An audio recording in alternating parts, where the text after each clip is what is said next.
Well, hello my friends, Alfred Turtle, the Rebel Turner, and I'm back. I'm back with a secondary piece of the pedestal bowl that Tom did over here with me a week ago. Anyway, I got the secondary half of what Tom turned over here, and it's a piece of oak. And this thing is old. It's going to be as fun, if not so more fun, than what we did last week.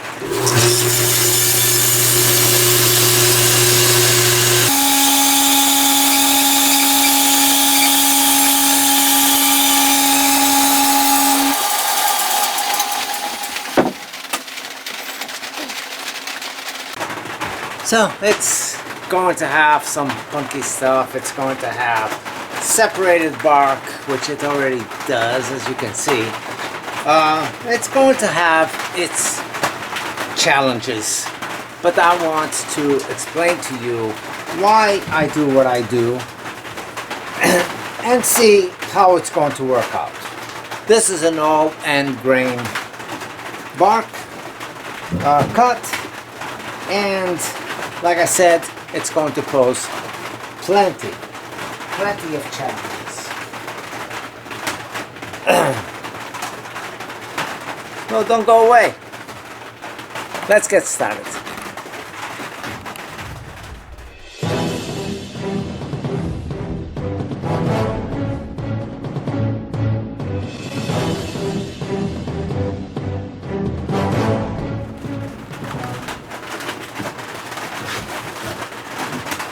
So the very first thing that I want to do is this area that has some bark separated is get some fine sawdust. And it doesn't matter what it is. You're not doing this for coloration. You are doing this strictly to fill up the voids that's between the bark and the sapwood. The finer it is, the deeper it sinks itself in.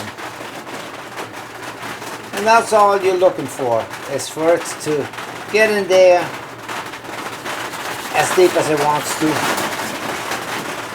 And it's time to put a little bit of CA glue around that one. It's thin CA glue. And I'm just interested in saturating it everywhere around the bark and the sapwood. This is not a guarantee. Nothing is ever a guarantee when you're doing work that it's going to stay for you. But it sure increases the chances for it.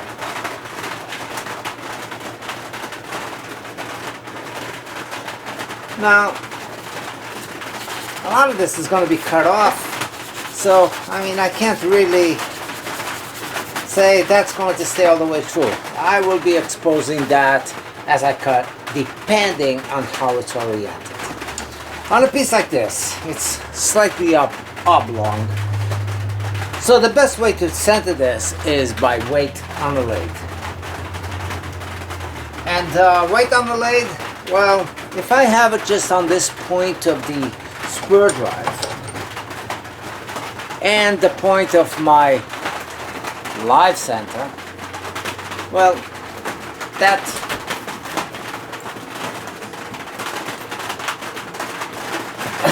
will give me a point that I can really balance this off pretty well. This is going to be the top, so therefore I'm going to put it this way so I can start with the base.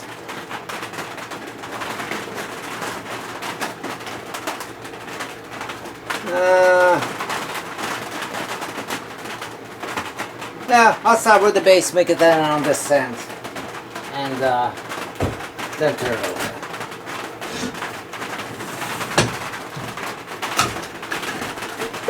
And just put a little bit of pressure between the tailstock and the piece. so you can back it off a little bit, make a small adjustment, see how it's doing.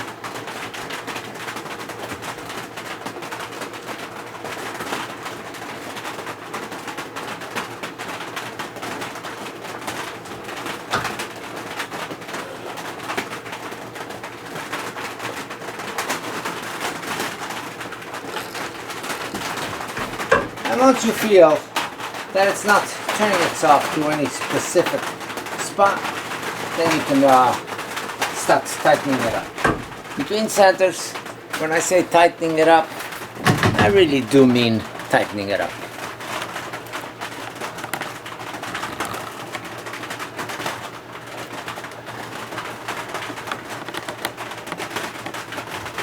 Plenty of pressure on this tailstock. Get that thing in there.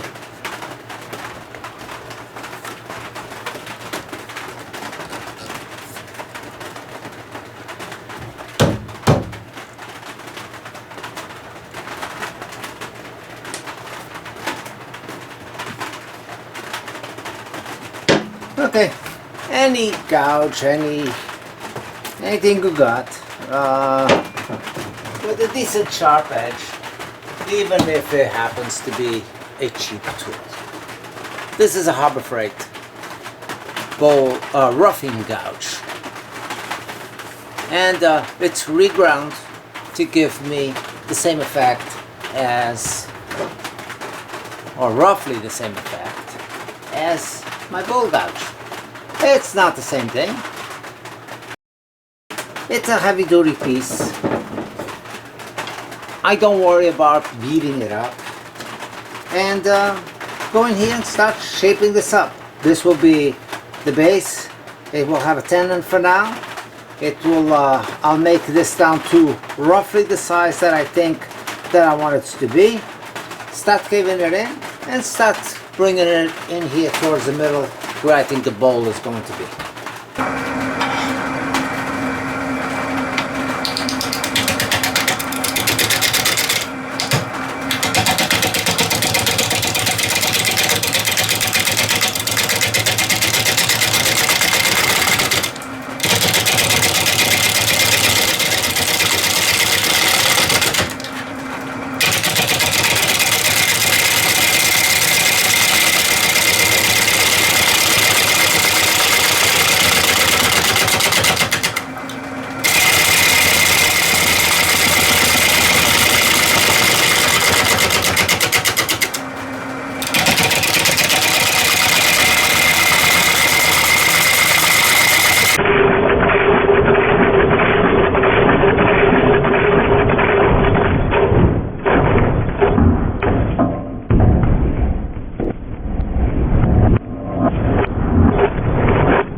Now that was a heck of a lot of bark.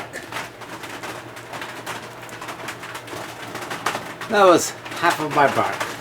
So on this particular case, I'm not going to be able to keep the bark, but I will be able to keep these fibers that are going through here. In case you wondered, I am wearing my face shield. So, and it's a good thing, because that did come flying towards me, and wouldn't have done some serious damage, but it would have hit me. So let's get started. Now I can go a little bit faster since I don't have to worry about the bark.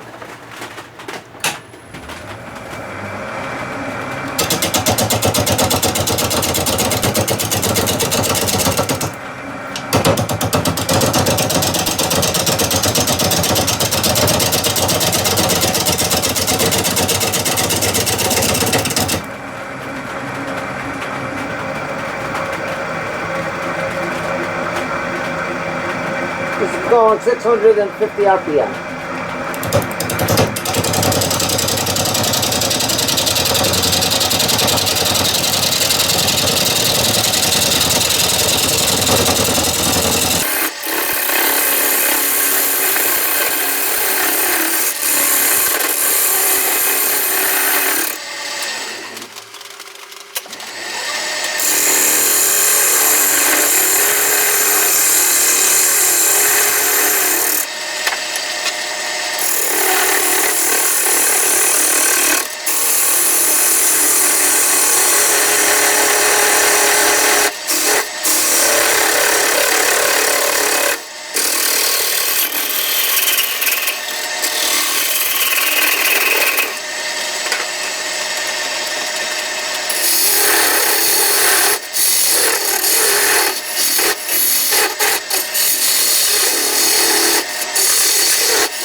Okay, so I got a tenon over here. I can finalize the size once I'm on the opposite end and do everything else from the other end.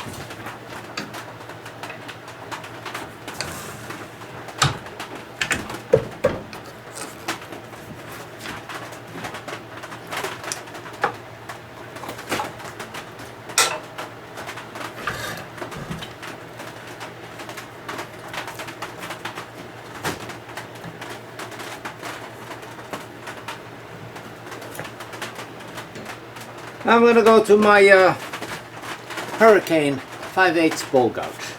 I like this gouge.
Now,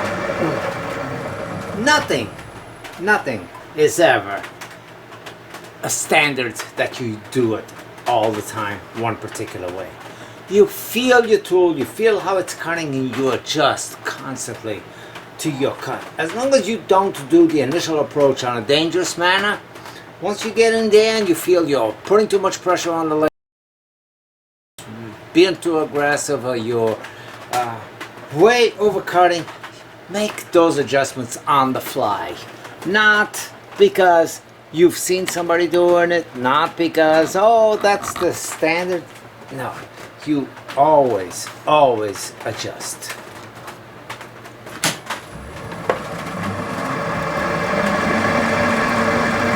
This is going at 860 RPM.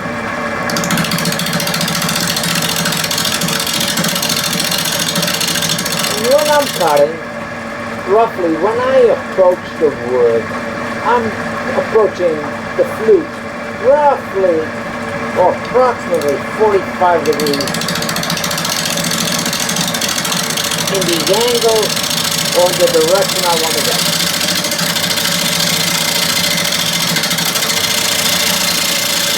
But even though I'm saying 45 degrees, I still make those little adjustments depending on how it's cutting.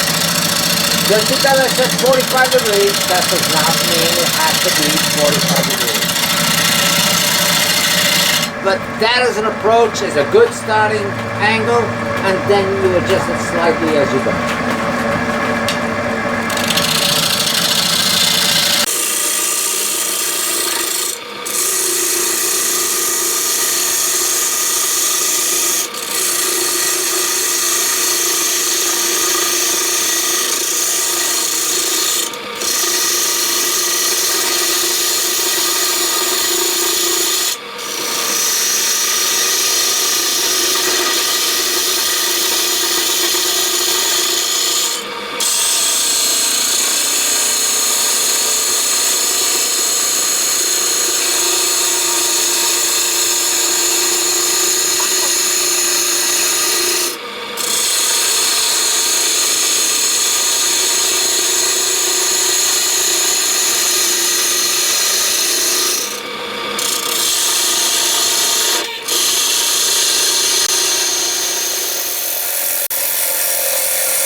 To me, this going in towards the middle, being thinner at the bottom, and well, getting thinner going towards the bowl itself, to me is a little bit more appealing than something that is straight out, or that would work the other way around.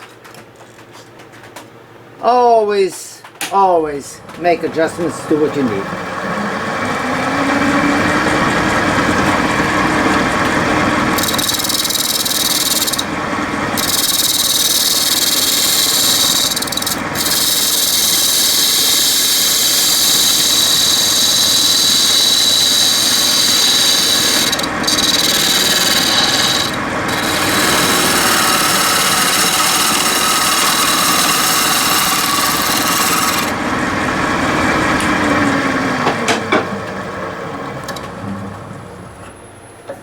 Now I don't have really fancy tool rests, curved tool rests, so if you do use them. And why don't I have them? Because I always say, work with what you got. And for me to go out and buy just everything that I know would help me, would take away from what my channel stands for.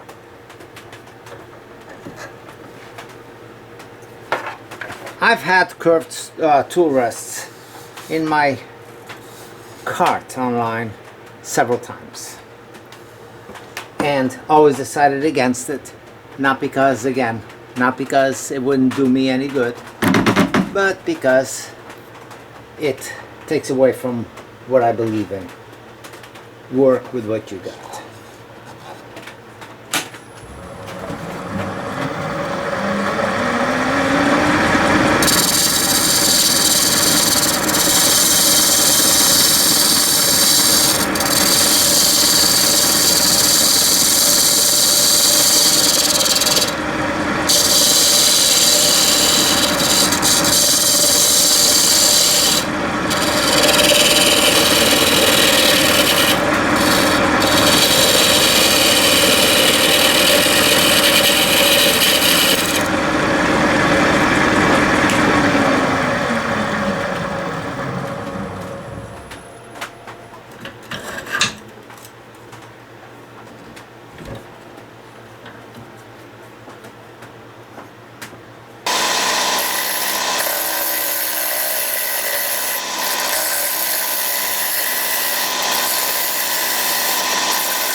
Well, time to start going in here and start removing the inside so it follows up the bark, or this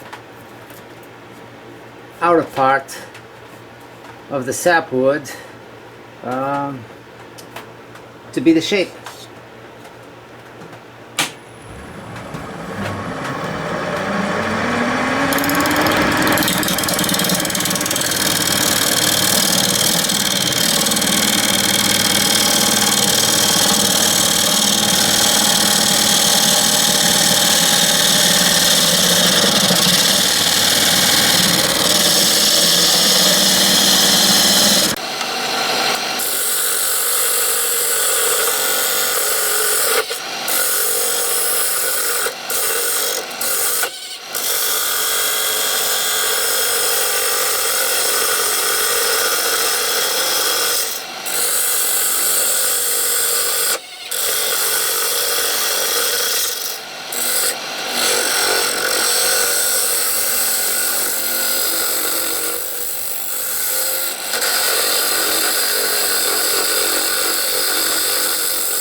so much for talking. I thought I had the camera on while I was applying quick dry lacquer. This is a heavy coat, one coat. Once it dries up, I'm going to light sand it with steel wool, see how it looks. I might need to apply another coat to it if I got dull spots. And once I do that and that dries up again, I light sand it again. Not because it needed, not because I'm going to add another layer to it or another coat, but because I don't particularly care for the super shine that's on here. So by softening it down a little bit with steel wool, then I got a nice matte finish to it, a little bit more subtle, and to me, a little bit more natural. But that's your personal preference on what you like.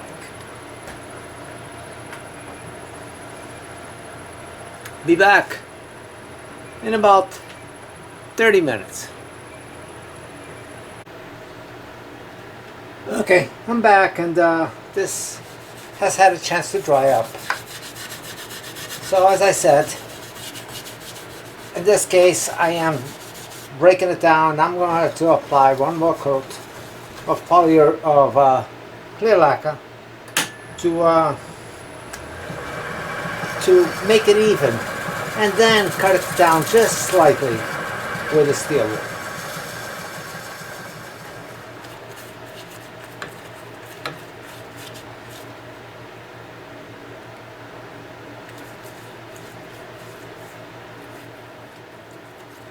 If you got a piece that's less than perfect, and you're trying to achieve something, but you can't possibly sand all those imperfections down, or you're not in place to be able to cut it back down, well, you can always intentionally stipple your finish.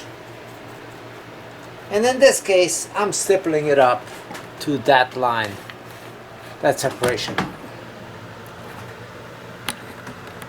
Let's see if we can see this.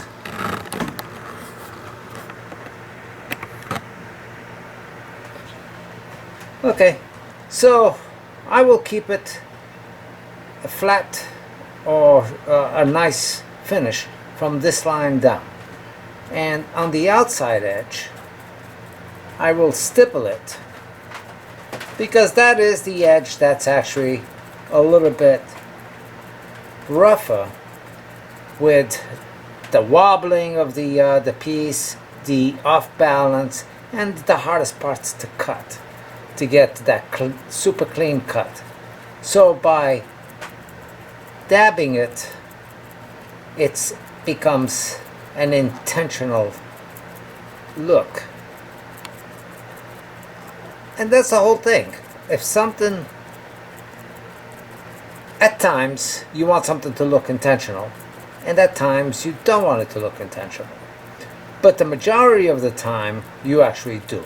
Like when you do a repair, it's very, very hard to do a repair that's virtually unnoticeable. And if you can make it unnoticeable, then it's an intentional thing that you do to blend it in as much as you can. But at times you actually, when you can't hide something, you're better off enhancing that by exaggerating it, by throwing something really off on that piece and making it an intentional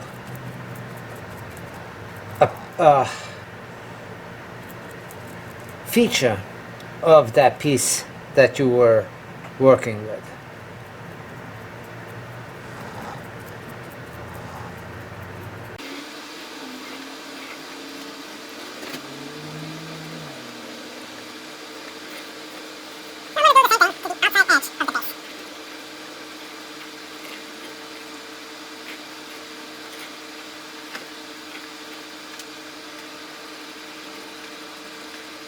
Damn it!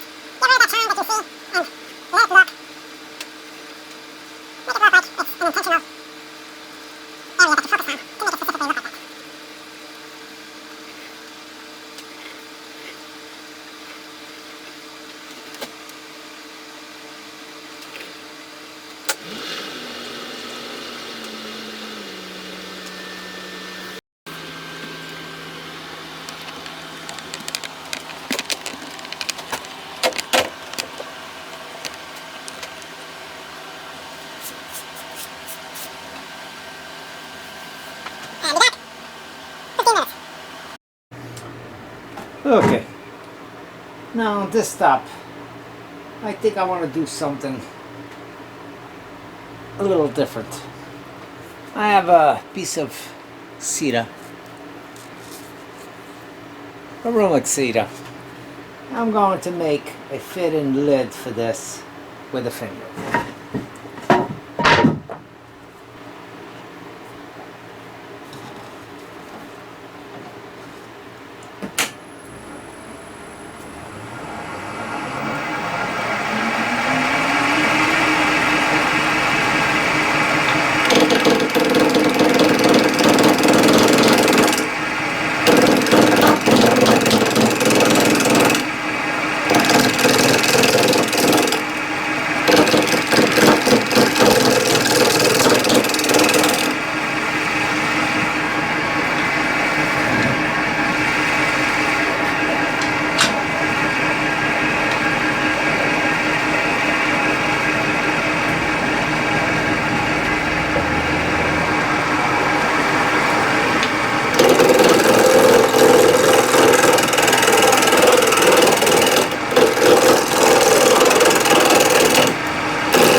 Well, here it is.